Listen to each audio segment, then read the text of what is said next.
কিয়ামতের মাঠে শহীদরা পর্যন্ত ঈর্ষান্বিত হবে, নবীরা ঈর্ষান্বিত হবে একদল মানুষকে দেখে যে আল্লাহ পাক তাদেরকে নূর দিবেন, চেহারা আলোকিত হয়ে থাকবে। তারা শহীদ হয় নাই, তারা নবীও ছিল না, বরং তারা তাদেরকে দেখে ঈর্ষান্বিত হবে। আল্লাহ পাক বলবেন, এরা আমার সেই সব বান্দা যারা একে অপরকে মহব্বত করতো শুধু আমার সন্তুষ্টির জন্য। আর আমরা জেনাকে মহব্বত নাম দিয়েছি। এখন আমি এই জায়গাটা থেকে একটু ভিতরে যাই। দেখেন 1993 সালে এটা চালু হওয়ার পর থেকে কি হলো, আসলে হলোটা কি দেখেন। হলো মানে কি, একটু মনোযোগ দাও আমার দিকে তোমরা ইয়াংরা। যখন এটা লাইসেন্স পেয়ে গেল, পৃষ্ঠপোষকতা পাচ্ছে, তখন আসলে হচ্ছেটা কি? একটা জিনিস লাইসেন্স ছিল না, পৃষ্ঠপোষকতা ছিল না, মানুষ অল্প কিছু মানুষ করতো, সেটা আলাদা বিষয়। আর যখন একটা বিষয়ে মানে আপনি ঢাকঢোল পিটায় উদযাপন করতেছেন, তখন এটা একটা কি পেয়ে যায়, একটা আনুষ্ঠানিকতা পেয়ে যায়, একটা লিগালাইজড হয়ে যায় জিনিসটা।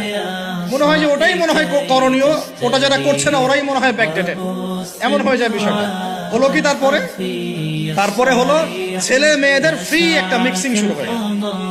ছেলে মেয়ে মানে আল্লাহ পাক যে বলেছেন যে তোমরা দৃষ্টি নিচু করো, এটা যে কোরআনে আছে যে একটা গায়রে মাহরামের দিকে চোখ পড়লে যদি খারাপ চিন্তা চলে আসে চোখটা কি করো, নিচু করো, ছেলে হোক মেয়ে হোক। এই আয়াত কোরআনেই পড়ে থাকলো।